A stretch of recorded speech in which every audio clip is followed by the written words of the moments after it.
Hey guys, welcome to Broad Street to Britain, a UK Phillies podcast. And it is me, Dave Shaw, and I'm excited, guys. A lot has happened in this All-Star break already, but what I'm most excited for, guys, is I'm joined by my OG team. Yes, it is me, Dave Shaw. Yes, it's Alex Carr and Ryan. Ryan's back, guys. Woo!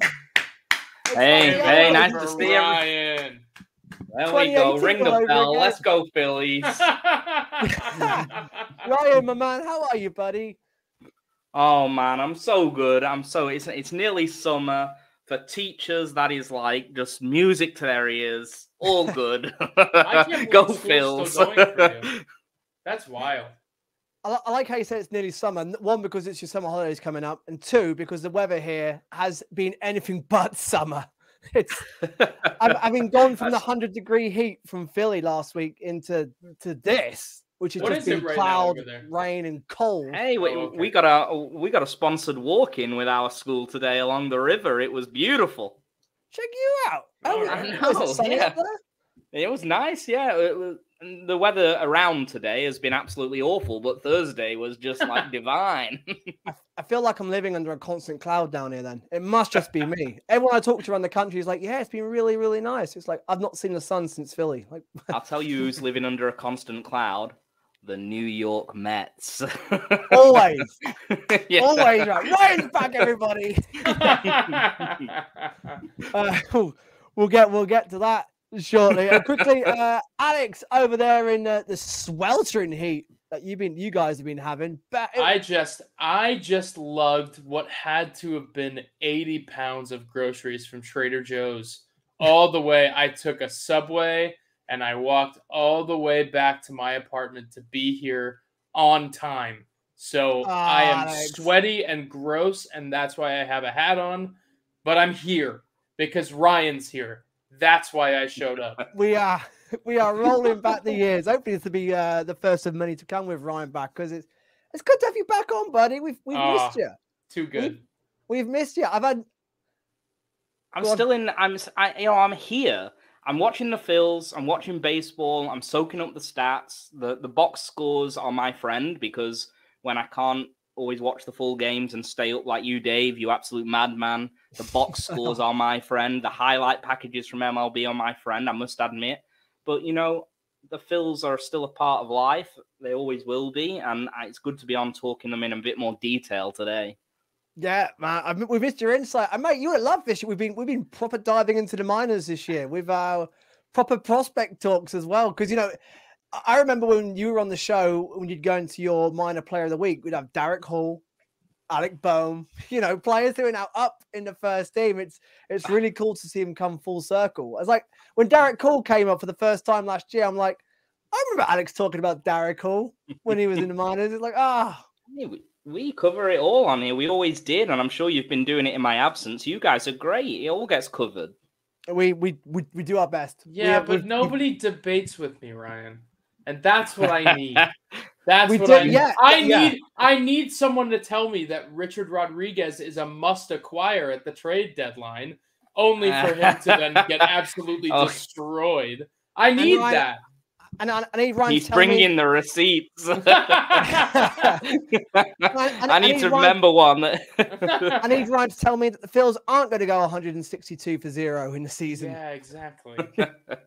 No, I was on the pre-season prediction one with the UK fans, and you were. I think to be fair, most of us kind of got it right in the sense that we were honest. We said the Braves are far and away the best team in the division. We just got to make sure that we make the playoffs. And with a lot of home games left on the schedule, and you don't want to tempt fate by saying the schedule gets easy or we have a lot of home games. But No.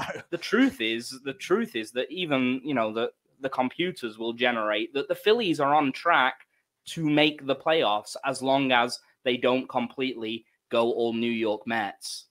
Well, yeah, and it's great. It's great because also, and I don't think I've ever seen Buster Olney say anything nice about the Phillies in my entire life of, I guess, at least following him on Twitter and seeing him on TV.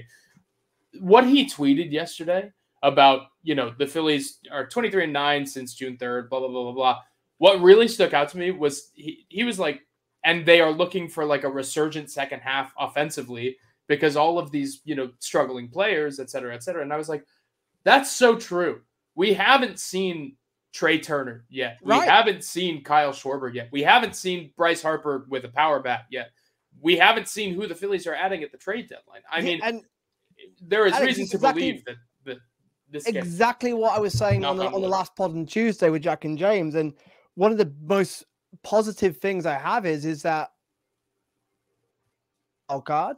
we have got a favorable schedule, but let's, baseball's not played on paper, as we all know. But like we just said, we haven't seen Bryce be Bryce yet. We haven't seen Trey be anywhere near what we know Trey Turner can be. Right. Kyle Schwarber, okay, I don't even look at his average. Just keep the RBIs and home runs high, but he hasn't been that consistent this year.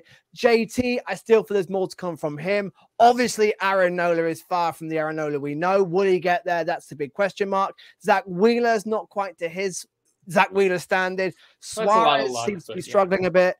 There are so many players. And I still feel there's more to come from Alec Boehm. I still feel there's could be more to come from Bryson Stott, Brandon Marsh. I still feel all this team, especially Trey, JT, Kyle, Bryce, Zach, Suarez, Nola, have got so much more to come. And I think it will come.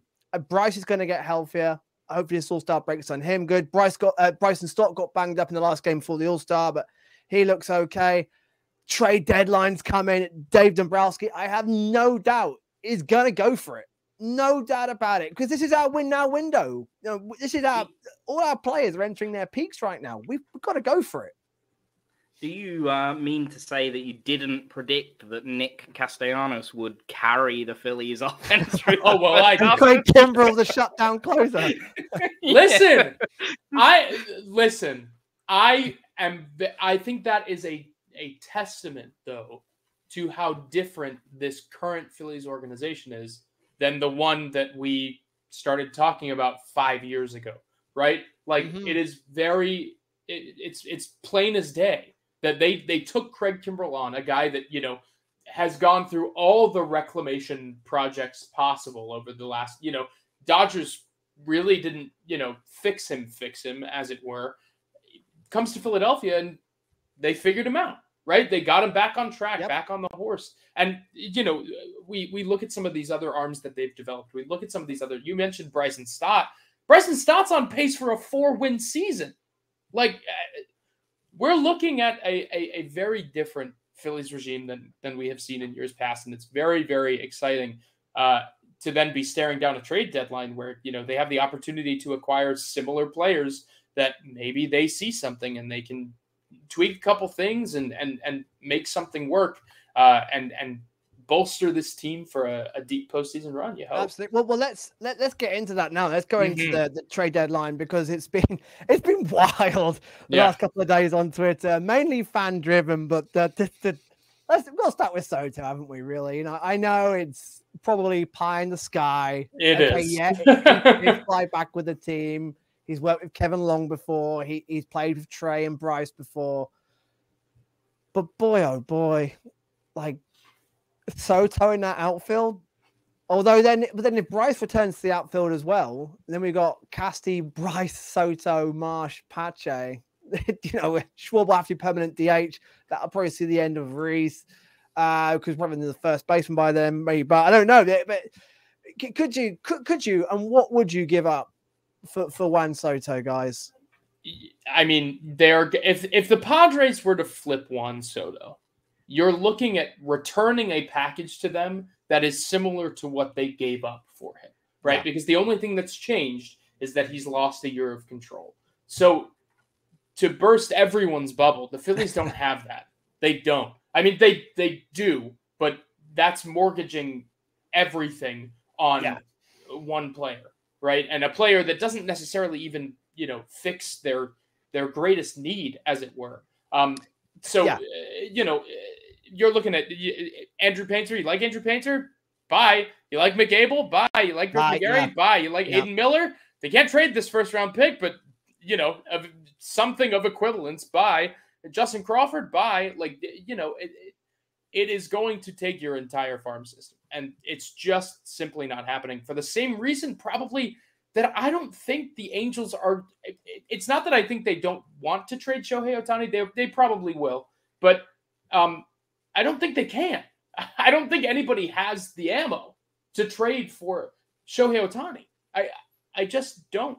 Because whoever trades for Shohei Ohtani, they get first crack at re-signing him this offseason. And that's enormous.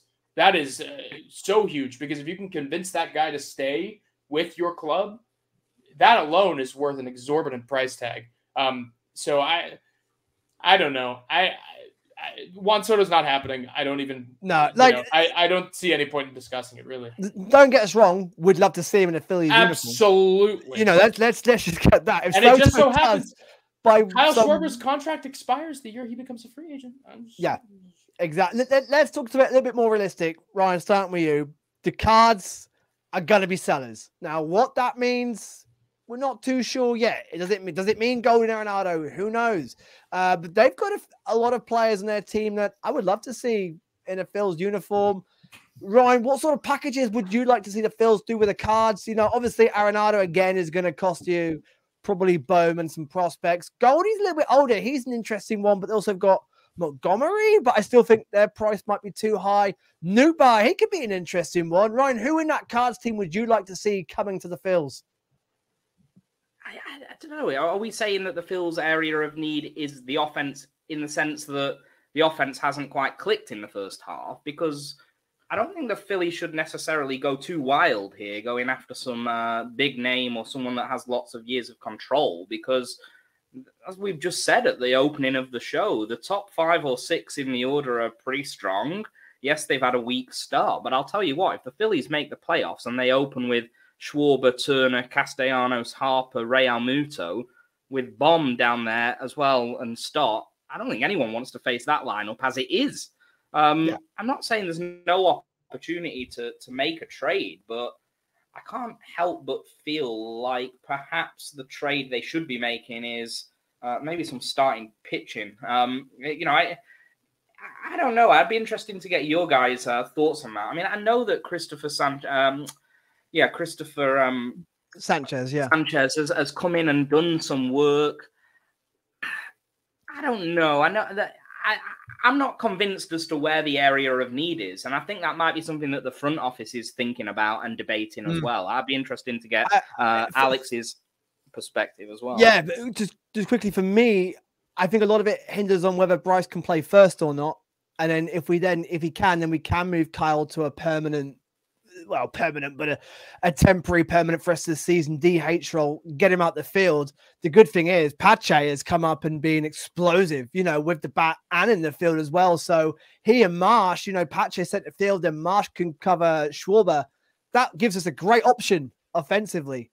Then you turn to pitching, and then we can I like a bullpen piece. Sir Anthony's injury, his oblique keeps creeping up. He keeps going to the IL with the same injury. It's a bit concerning. Alvarado's also now second time this season on the IL as well. It'll be good to get another back-end ball piece just to be sure, just as cover. If they all come fit and we've got another bullpen piece, excellent. But for me, if Pache can keep it up, obviously, and Bryce can play first, I think for me the priority is pitching with some offensive backup, maybe a good bench player like Souza was last year. Alex, what do you reckon? It really depends on what's available. I think that That's also true. Yeah. There are a lot of, when you look at, we started this with the Cardinals, right? When you look at the Cardinals roster, there's a lot of places you can upgrade, right? But it depends on what they're willing to trade, right? I'd assume guys like Tyler O'Neill, Dylan Carlson, maybe those guys with a couple extra years of control, they could be available. In terms of the Nolan Arenados, the Paul Goldschmidts, I think that is very pie in the sky. I also think they're probably going to require more than you'd ideally like to pay for them, because the Cardinals are not motivated to move them, right? They're just not. They're not entering some huge rebuild here. They are retooling for hopefully another run at their division next year. That said, Jordan Montgomery, Jack Flaherty, Jordan Hicks, those guys will be available. But to kind of refute both of you a little bit, the bullpen, unfortunately, is relatively, I don't even know what to call it. It's a logjam a little bit at this point. I mean, Andrew Pilati can hardly find his way in. Connor Brogdon the same, but he's kind of he's stunk it up in Lehigh Valley. What a shame as well. His confidence just seems shot. His minor numbers are really struggling. They're probably just working on something. I don't think they're anything to put too much weight on. But he's probably fine. The unfortunate thing is, you look at the 40-man roster and there's probably only 3 or 4 maneuverable spots in here before you start having to cut guys that you actually care about. And that's not what you want to do. So, you have to take into account the 60-day injured list guys, the guys that are currently on the 10-day injured list. You really got to start weighing your options here. I'm not sure they're going to look at a bullpen upgrade unless something substantial is going on with either of Sir Anthony and Jose Alvarado. That's not to diminish their current injuries, but, unless we're looking at, losing them for the entirety of the season, they'll probably pause the. What about Covey? We can DFA Covey and get an upgrade there. Sure. Here's the interesting thing. I think they're only hanging on to Dylan Covey because they are down 2 of their better pitchers. If you're going to take a pitcher off the roster, you're going to need a pitcher to replace him with. Phillies have that. Phillies have a Ryan Kirkry. The Phillies have, worst case, Connor Brogdon. The Phillies have, things, and who knows? It's the trade deadline. Maybe, I don't know, maybe they're looking to trade a Ryan Kirkry. Maybe they're using him as like a, if you are a team that's looking to rebuild, we've got this really good reliever. Maybe, maybe he's on the block. You never know. You really can't put too much, faith in any of those things because nothing is certain until after the deadline, right? But what I will say is, the Phillies have negative space for relief help right now. And the only way that they probably get some is that if they lose some, they probably have to decide between acquiring another reliever and maybe cutting someone like Connor Brogdon, which they don't want to do, I don't think. So and Marte has no options, does he? He does. He does. Who is Andrew Vasquez is out of Vasquez is and the one that's not. So is I keep wanting to say Trevor Hoffman. So is Jeff Hoffman. They are both out of options, and they are both. Hoffman has no options either. No, so they are both. They are both probably. Trevor Hoffman definitely doesn't. I tweeted earlier this season. What Rob Thompson used him in a really high leverage scenario, and it ended up costing them the game. And I was like, I don't know why Jeff Hoffman was his choice there, or why Trevor Hoffman was his. See, I mix them up every time. I don't know why Trevor Hoffman was his choice there, and it was such a Freudian slip because I was like, oh yeah, Trevor Hoffman's the guy that closes the games. Jeff Hoffman. I must say that based on the chat that's just ensued there, I don't think that I would have had the bullpen down personally as an area for improvement. I'm not convinced that I think Sir Anthony may well come back and do a job towards the back end of the season, and Alvarado as well. Now, if that's the case, then someone, you mentioned the name of all the Cardinals that you mentioned, given that was the question you asked, I'd be leaning towards Jordan Montgomery as the option, and having an actual veteran arm whose contract expires at the end of this season, so the Phillies are not necessarily committing themselves to any financial obligation beyond the year. That would be a move that I would be more interested in personally.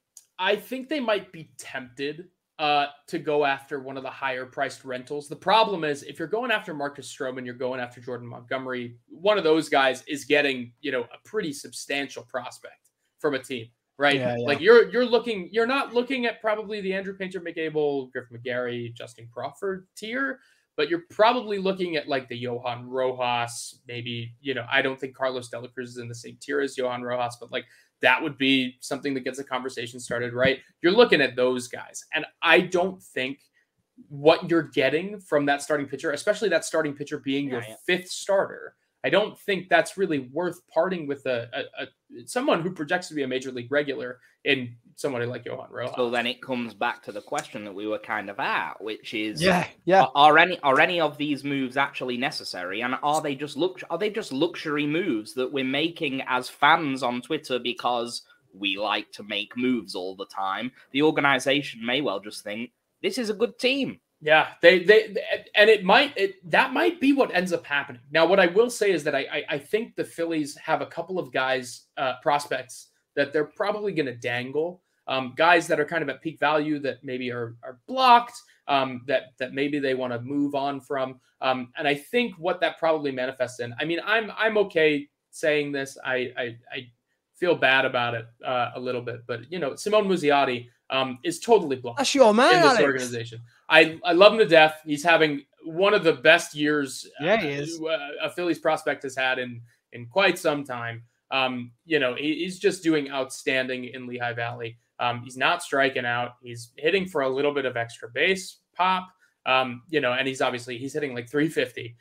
So we love to see it. However, I think that is going to be the piece that they say, okay, you can have Simone Muzziotti. What arm are you going to give me? And whatever team comes back with the best response is the team that's going to win, that raffle. It's very similar to what happened with Mickey Moniak last year, in that, the Phillies are probably going to be shopping in the rental market because I don't think they're going to pay any kind of multi-year price tag unless something crazy is happening. But I also don't think Dylan Cease is not going to be available. Like, that's just surely the Cardinals don't need another. They don't. So that is why. That's why I'm saying. Sure. But here's the interesting thing. I also don't think Jack Flaherty is worth a Simone Muzziotti level prospect. No. So no. Maybe you if you don't get the bite you want on a Simone Muzziotti type of package, maybe you wait till the offseason, you utilize him in a bigger deal. And then you acquire somebody like Jack Flaherty for, two lower top 30-esque prospects.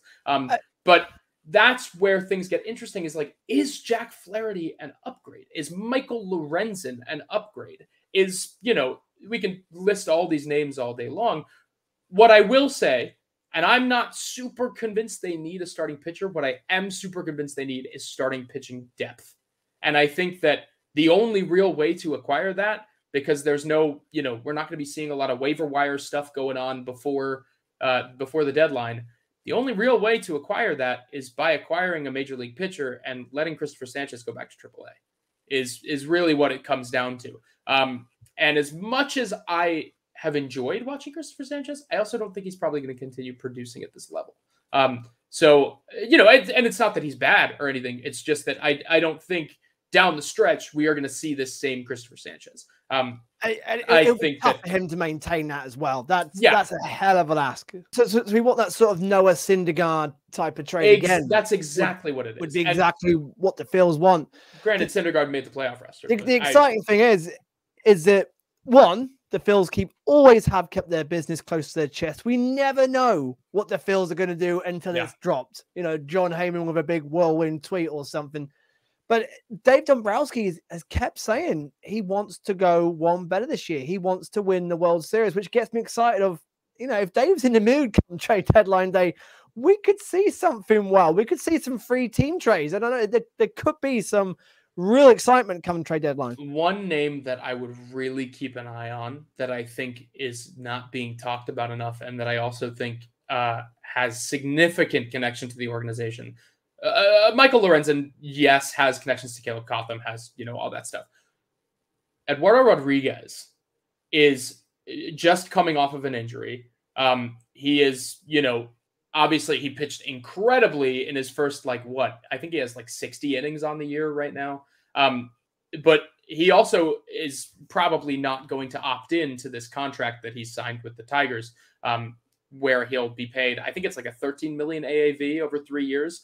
I think he's probably going to test the waters in free agency. God, his stats are good this year. Yes, they are. Well, he's always been a peripheral darling, and he was, under the Dombrowski regime in Boston. I have a really strong feeling that if they can structure a package for it, because I don't know what that value is going to look like, right? But assuming he is a rental name, right? Your conversation probably starts and finishes with like Simone Muzziotti and like maybe a couple other fringe prospects.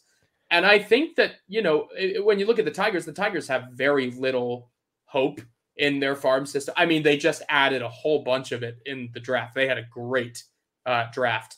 But, they could certainly benefit from, obviously they have Riley Green, but they are a little bit light in the outfield if you're, unless you're depending on Matt Beerley to succeed. I was going to say they got Matt Beerley. There you go. Yeah. But, it's did it for me. And he's also been hot of late. He's doing well. But I think that Simone Muzziotti could be of interest to them. And I think that the ties back to Dombrowski and, all those things, that could be really interesting. And yeah, he's not the healthiest guy in the world, but again, you're acquiring for depth more than you are for, a guy that's going to be some elite.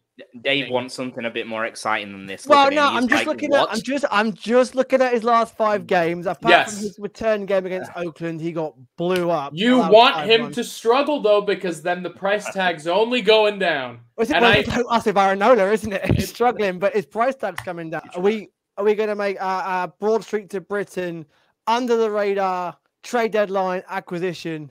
Our man is Eduardo Rodriguez. Are we going with that? Sure. I'm done. I'm just looking at some of his stuff. I used to love that guy in fantasy baseball. Like a few years ago, that was like a guy that people didn't realize how good he was. Did he play in the World Series in 2018? Yeah. Yeah, he's pretty good, but he could turn it on for a few months, definitely. And that's all we need. As a rental, that will do. Harrison is on the IL. Yes. Arise, Kingery fans. It could be. Well, we don't know yet. We don't know yet. It could be Weston Wilson. It could be Drew Ellis. It could be Cody Clemens. But it'd be so boring. Man, since spring training, we've been on the Kingery train. It could be the year. What do you think they realistically do? They bring up Ellis. Weston Wilson's having a great year as well. It's a tough one. It's Ryan, a tough one. But talk to me. I think the problem is Kingery. This is one where I know you had some receipts earlier, Alex, but I think I always got the Kingery debate right. You definitely did.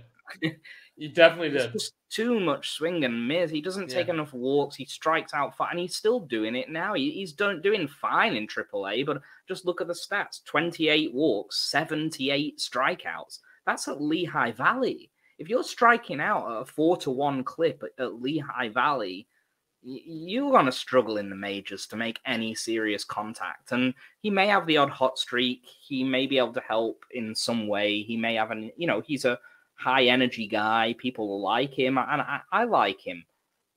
He's not the answer right now, I don't think. And I don't think Cody Clemens is either. To be honest, I don't know. Maybe Weston Wilson can help for a little bit, but that would be the one of the 3 that maybe you've mentioned that I would think could come up and do something helpful. If there's one thing the Phils have done well in the last year and a half, it's bringing up youngsters who haven't been up before and then them playing their part. And Weston Wilson could be the next one on that train. First time up, pitchers haven't worked him out yet. A hot streak, which would become valuable for the Phils for however long, which again, that we saw with Maton last year.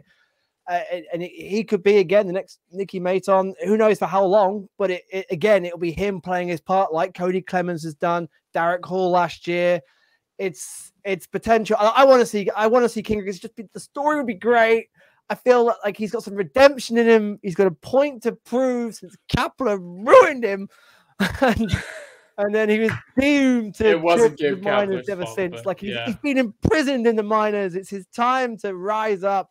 I'd love to see it, but I wouldn't be disappointed with Weston Wilson. Drew Ellis has gone well as well. He had a good spring as well. I remember him from spring. Alex, what do you see? What do you see the Phillies realistically doing? The Phillies have done remarkably well with minor acquisitions over the last 2 years. Andrew Bellotti last year, finishing top 15 in strikeout percentage in the entirety of the major leagues is a feat for anyone to accomplish, let alone a guy that hasn't seen the majors in like 4 years. So Andrew Bellotti last year was just a coup. And I think Weston Wilson this year is what Andrew Bellotti was last year. Not in that he's going to have the impact that Andrew Bellotti had, but in that I think Weston Wilson might get added to the 40-man roster before the year is out. I don't think they're going to let him return to minor league free agency. In 81 games, he has already put up a 2020 season.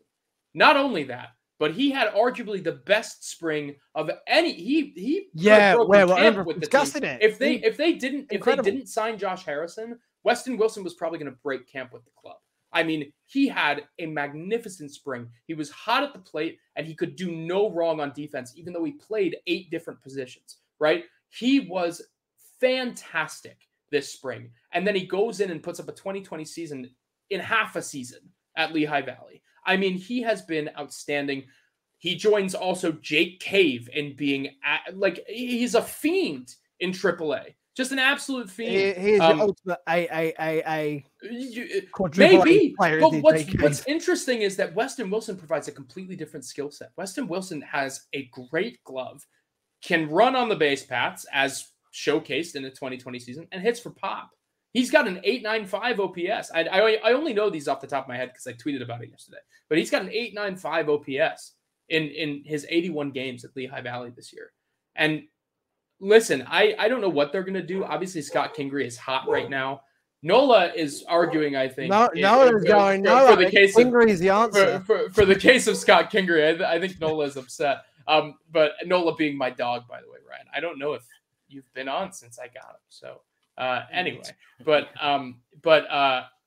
I think either way they go, they're probably looking at, whoever they add to be on the 40-man for the rest of the season. Damn. Just look at Wilson. I realize how I thought he was younger than 28, but he's 28. No, he's kind of gone. He's bounced back and forth. I read a story about him. I think Alex Coffey wrote it. He had a really bad either arm injury, maybe like it could have been a hamate injury. That might just be me with recency bias with the Aiden Miller stuff going on. But I think he had a pretty tough arm injury and he had a hard time recovering from it. It's kind of similar to Jake Cave and how Jake Cave had that back surgery that went awry and was really struggling. Weston Wilson, they took him on as like kind of a little reclamation project, and he has soared under their tutelage. So he has been really, really spectacular. And he's the kind of guy that was close to a call-up before he got hurt with the Brewers. So I think there is a non-zero chance that he gets the call, which would be pretty cool. But I think given Scott Kingery's recent stats and how hot he has been, I think he's hit 330 over the last month. Yeah. I think that's probably going to be the way they go, especially because he's coming up on free agency. And this could be the chance for him to salvage some value for himself. And I think they're going to do that for him because they like him. He's Scott Kingery. They really, above all else, he has been a wonderful person to have in the organization. And he's got a couple best friends that have dug some pretty deep roots here. It's I think they give him the shot because they like him more and because he has, he has more hinging on it. He has a whole free agency contract hinging on this. Or maybe the lack of a contract, right? So I think that so Weston Wilson's stats this season, he's averaging 0.26, so 20 home runs, 58 RBIs, 20 stolen bases, an OPS of 0.895. Kingery, just talking about his hot recent streak. Last 28 games for Kingery, averaging 0.330, 6 home runs in that span, 17 RBIs, 4 stolen bases, 9 doubles, an OPS of 1.013. Like, you're getting Scotty at the right time. You're going to bring him up because he's blazing hot with the bat. He also gives it versatility as well. Yeah, I think we're going to see. But then looking at Wilson's stats there, what you're just saying now, I'm quite excited to either or, whoever they bring up, Wilson or Kingery, it would be great to see him either in getting a chance. Schedule drop. Next year's schedule dropped, and there was there was two days in June which caught the eye. I had something happening on the 8th and 9th of June next year, Ryan. A little the Phillies coming to London, baby. That's gonna be wild. Like, Are you gonna go, Ryan? Yeah, well, of course. You better. Yeah. I'm not missing that. I didn't go to the games this year. I just made a decision not to go down. I saw some games in America this year, which I enjoyed. I didn't feel the need to go down this year, although it would have been nice to see friends. You didn't even tell me that you were here. I know, which is Ryan. He was in New York. He was in your backyard. And he didn't tell me. I must admit, but I was in Leeds. That's true. But I was only in Leeds for a day. It really wasn't a conscious snub. I was there for about 4 nights, and I didn't think, although being at Yankee Stadium when the Phillies were there, I really should have dropped you a line. That is true. In fact, you were in the stadium at the same time, I believe. You were both in the same ballpark. Yes, and your phone died. oh, that old chestnut. Yeah. Hey, I love socializing. We could have shared an old corn dog or whatever. I don't mind. You gotta get next time you're there. You gotta get the chicken bucket. That's the classic. The chicken bucket. Oh, Okay. You know what? Well, I'll tell you right now, I will be in New York, and I'll be there pretty much every year around that time, notwithstanding any problems. So I'll see you at the back. I'll see you at the back end of April. Okay. No excuses this time, boys. This is it needs to happen. The Phils start at home at last. It seems like it's been we started against Oakland last year, but we've got the Braves and the Reds to start things off. That's always awesome. Next April looks pretty nice. We've got the Cards, the Nats, the Pirates, the Rockies, the White Sox, the Reds again, the Angels. Nice. Not a bad April. May as well. It's not. Giants, Marlins, Mets, Rangers, Giants. August, September is quite a brutal run. Mariners, Dodgers, Braves twice, Astros, Marlins, Braves again, Jays, Tampa Bay Rays, the Mets, the Brewers, the Mets again, the Cubs in August, September. That's a hell of a run. July's not too bad. But, so if you haven't seen it already, the schedule is out. If you want to get some early planning for London and whatever trips, the Phils return to Baltimore for the first time since 2018. A road trip I'm dying to do, and they put it right after London, which is just no good. They're also going back to Boston as well. Some good little road trips for next year's schedule. Padres this weekend, chaps. 4 games. I would just say firstly that I think I'll be I said the end of April, the end of March. So I'll probably catch the opening series this year in Philly, I think. And they're playing Cincy, right? Oh, great. Braves and Cincy, yeah. So I'm hoping that will marry up somehow with, I'll do a fantasy baseball draft. I'll watch some of the opening series in Philly. And I'm hoping that I can get some WrestleMania tickets. I can't lie. That is in Philly this year. yeah, it is, yeah. I can't. That's my secret hobby, guys. You can scoff, you can laugh. Oh, I don't no. care. I know. I'm surprised by how many people I know that really like wrestling. Yeah, it was never my thing. Men that like live real lives. I didn't grow up with it. It wasn't my thing. But I feel like I'm missing something. I know there's a couple of guys from the UK, Phillies fans, who are going over to do the same as you, going to the home series and then going to WrestleMania after as well. It'll be a great weekend. Just think about that. Really? Yep. I got to get in touch with Liam. Yeah, get in touch with Liam Happ, because I know for sure that's his plans as well. I think there's going to be a few in the same. It's definitely a few in the same boat. Padres 4-game series, 3-ish UK friendly times. Fridays is 11:05 start. Darvish versus Sanchez. Darvish with a 4.8 ERA. It's high. Is Darvish not been doing it this year for the Padres? And he signed a 6-year contract extension. Oh, eat it, Padres! Began. It's been a weird year for pitching. Like the difference in the rules, the difference in the clock. I mean, I'm sure you guys have spoken about this during the year, but as a fantasy baseball player, especially, I've noticed that it's been very hard to predict coming in who would have a good season and who wouldn't. You know. Yep. No, absolutely. And then talk about players who have turned it around this year and pitchers. Blake Snell is a 6.05, the first of a doubleheader. He's on fire. Now his ERA is on a 2.85. It was sky high. Unbelievable what he's been doing. Turnaround. And I can't believe he didn't make the All-Star team. I'm absolutely what a snub. I'm gutted for him. Gutted because he is a free agent this year. He's a free agent. Yeah, Philly, and those things matter in contract negotiations. There's a lefty that will plow through the Phillies. Yeah. You want to talk about that against Taijuan Walker. Should be a good matchup, but Snell is the thing with Snell. They should sit Bryce Harper. Sit Bryce Harper in that game. You have to be patient though with Snell. You know, he'll miss the zone. He has some control issues every now and again. Yep. You got to take some walks. So if you're just free swinging, he will strike you out. He sure will. Yeah. Yeah, that could be. He could literally mow his way through our lineup. That could be. And I mean, did you see what happened with Jesus Luzardo the other day? Yeah, I don't want to talk about that one. They need a right-handed bat as soon. I think he might win Cy Young. If I'm honest, I've got money on it. I've got money. Zach Gallen is probably going to do it, but I think Luzardo. I think he might do it. Given just how good he's been over his last few games, I think he's going to have a second half. You mean future Philly Zach Gallen locked in a taxi with Topper over the weekend?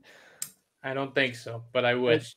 That's a cool story. He's from Philly. His family are all Philly sports crazy. You know, everyone straight away. He's a Philly. Zach Gallen's a Philly. I knew as soon as he debuted with the Marlins that he was going to be a perpetual Philly killer because he is just so good. And here we are. The doubleheader that Padres haven't named their starter yet, but we will have Ranger Suarez going. Hopefully, Rangers shaking off whatever's going on with Ranger in his last two outings and get back to June Suarez that we saw and loved, because boy, we need him back to where we know he can be. And then Sundays, UK friendly, 6:30, Seth Lugo versus Zach Wheeler. Lugo's having a nice season for the Padres. So is Michael Wacha. So good for the Padres for doing So where's it going wrong? The Padres, 43 and 47, the 6 games back from the wild card. Where's it going wrong for the Padres? The pitching looks all right. What's bullpen is pretty bad, and the team chemistry is not great, or so the story goes. There are apparently a lot of strong personalities that are kind of clashing a little bit, which is interesting. Or at least you don't want to go on a night out with like Manny Machado and Fernando Tatis. Like, see, the thing is, there are so many guys on that club that I like. Like, Manny is by all accounts a good person. So is Juan Soto. I can't speak to really any of the other guys. Jake Cronenworth is a great guy. There's a lot of great people on that club. Something tells me, and I can't speculate because I don't freaking know, but something tells me that there's probably one of the guys that is going to be there for a long time is probably souring the mood a little bit. One thing I love about that team is that I was hearing that Soto is underperforming, and I just went to look at his stats, and it's like 83 walks, 79 strikes. If you think that the Phillies fan base doesn't like Rhys Hoskins, wait till they get a load of Juan Soto. They are going to be, when he's running a 450 on base percentage, they're going to say, "Where are the home runs?" Yeah. Why is he hitting 260? Why are we paying him to hit 260? Because he's getting on base at such a huge clip that he can't put the bat on enough balls. He actually has about 64 more walks than strikeouts in his entire carear. That is insane. That's like 3,000 plate appearances. That is unbelievable. I believe he is maybe 4th all time in total walks before the age of 25. He's making Kevin Euclid rubbish. What'd you say? How frustrating must that be as a player? Every at bat, they're hardly going to throw anything to you, and you're walking to first base. But he also just has I really hope they institute the challenge system in balls and strike calling, because Juan Soto will get it right every time. He knows the zone better than probably every player in baseball that's not named Luis Ariz. Like, it's remarkable how good he is. Will we have the automatic zone very soon? No. No, it's still very early trials, isn't it? Yeah, it's crazy. I don't complain really. I try to avoid complaining about referees in football and umpires in baseball because they do a good job. But when I was watching the London series, actually, the second game, it showed up on TV so badly. Some of the players were visibly annoyed at how bad the umpiring was. It was bad. When I went to the Leicester Leeds game, I was at the game that the match where they disallowed the 8th minute goal from Leicester because of VAR. And from that moment on, I have been completely and utterly unabashed about my dislike for all sports referees in any capacity. I just can't do it anymore. I can't. Yeah, well, forgive me for having no sympathy. Joking, I'm a Leeds fan. You forget. You got fairly lucky that Patrick Bamford couldn't hit the side of a Renault S-Bass. Christ. Yeah, you're right. Classic Mike Bassett reference. I didn't think we'd be getting that. I mean, to be fair, that Leicester also came up very short in that match. But anyway, that's not what we're here for.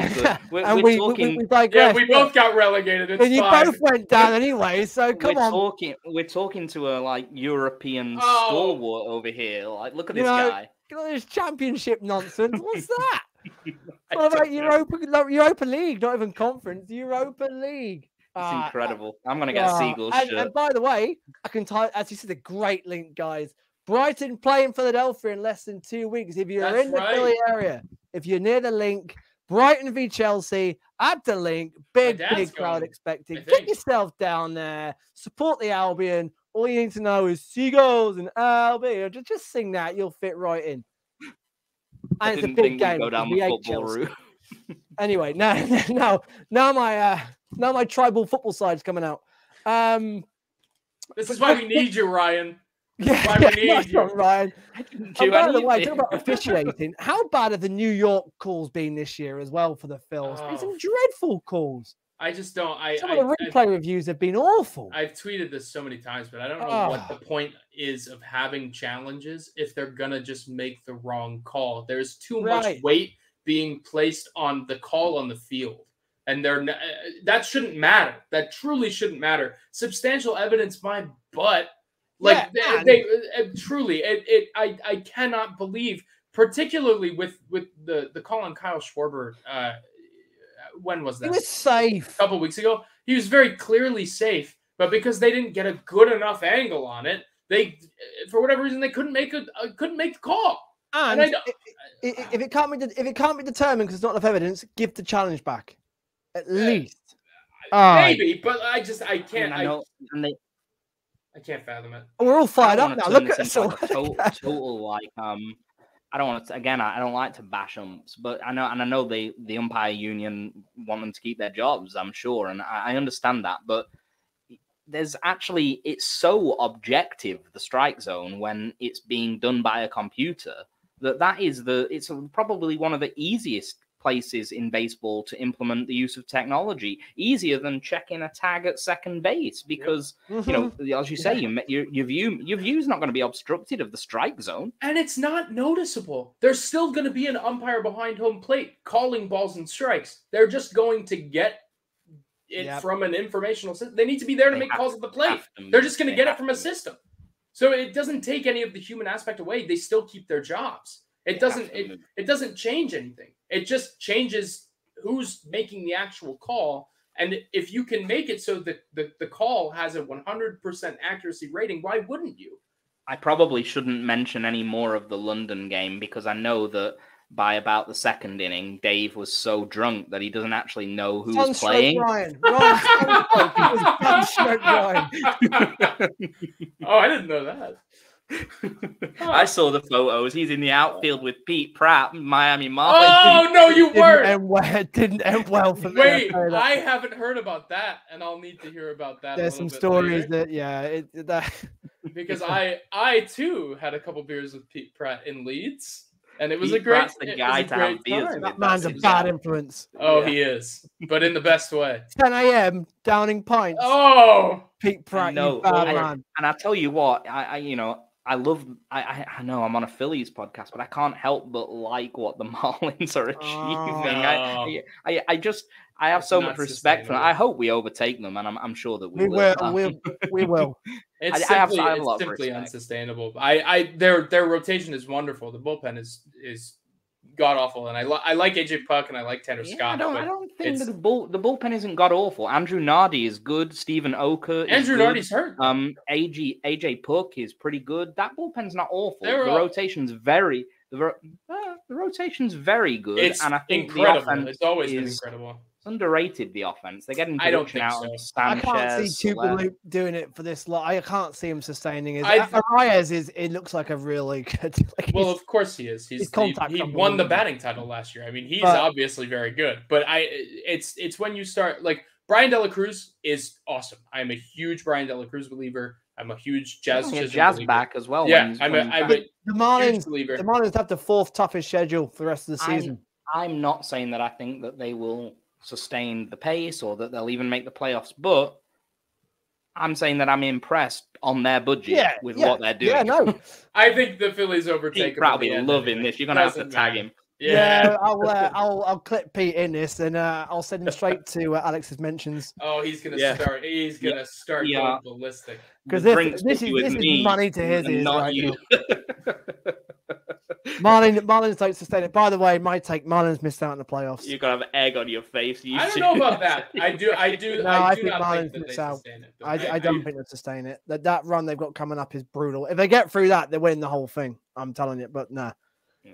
And I remember telling while I had my sunstroke, I did say to Pete that the Marlins looked legit, but it was a hot day. I wasn't feeling it. Right, guys, really quick predictions on this weekend series with the Padres. Best of four. Ryan, best of four. What the Phil's doing? I think they'll take two. I'll take that. I think they yeah. take two as well. We're saying split. We'll say a split. I'll take a split, to be honest. I think Philly's Philly's get Twitter back is on going to track. melt down after the first game because I think Christopher Sanchez is just going to get absolutely shelled. If I'm completely honest with you, Alex. No. but listen. The pitchers are at a disadvantage coming out of the All-Star break anyway. It's just Although, do you remember that the Phils got swept by the Cubs on the first series back from the All-Star last True. year? That's true. That's And we've got true. the Brewers coming up after, which is going to be an interesting series, actually. That's a quite that important will be series. interesting. Yeah, I'll take a split. I'll take a split now. One more bit of news. We sort of touched heavily on the draft the last show with Jack, but the Phils drafted another English player. Raised. I'm going to say his name right here. Avery Owusu Asadu. Oh, I didn't know he was. Was he He raised was in the raised UK? in England. He was raised in England. Yeah. Well, all right. Yeah, then. we were tagged in. I was tagged in a post earlier. Checked it out, and yeah, sure enough, he was raised in England. So Avery Owusu Asadu, 9th round pick, outfielder. Yeah, we'll keep tabs on him. Keep an eye as on well him. as, of course, keeping Very tabs on great projectable. Gabriel Rincones, who is on absolute fire right now in High A, and I'm really hoping he keeps that up and gets a promotion to Double A. But there's a bit of a logjam forming in outfield up there as well, so it'll be interesting what happens to Gabriel. But we will keep tabs on that. Ryan, great to have you back, buddy. Oh yeah. I've enjoyed it. That was really good fun. That was detailed, good debate, and pretty positive as well. The Phils are going well. We're going to win the World Series, aren't we, Ryan? We're going all the way. I said it again. If the Phillies make the playoffs, no one will want to face the Phils. They don't. It is true. If the Phillies can get past their own regular season woes at times, in the playoffs, especially given the way that this team cultivated such a strong bond last year, I don't think you want to even come close to this team. And we saw glimpses of that against the Rays, where that felt like a postseason game, a postseason series. That Rays win, and These guys love each other. The guys looked really gelled. The chemistry, it was back. The good vibes we saw last year in the postseason, it looked back. They look back for that race series, and then for that game 1 against the Marlins, and then games 2 and 3, sort of, yeah. But I think get us there. Just get us there. Ryan, great to have you back. We'll pod again next week after the Padres series. Hopefully, reflecting on a series win would be huge. A split would be great. But yeah, like I said, don't forget we got swept to the Cubs in the first game series back from the All-Star last year. You know, hopefully the Phils will come out the All-Star break back on all cylinders and really kickstart the second half of the year. But that is it from me today, guys, and from the team. Thank you for listening. Thank you for watching on YouTube. From me, Dave Stewart is Ring the Bell. Let's see if Ryan remembers. Ryan? Ring the bell. Yes. Alex? Ring the bell, Dave. Cheers, guys. All see you right. soon.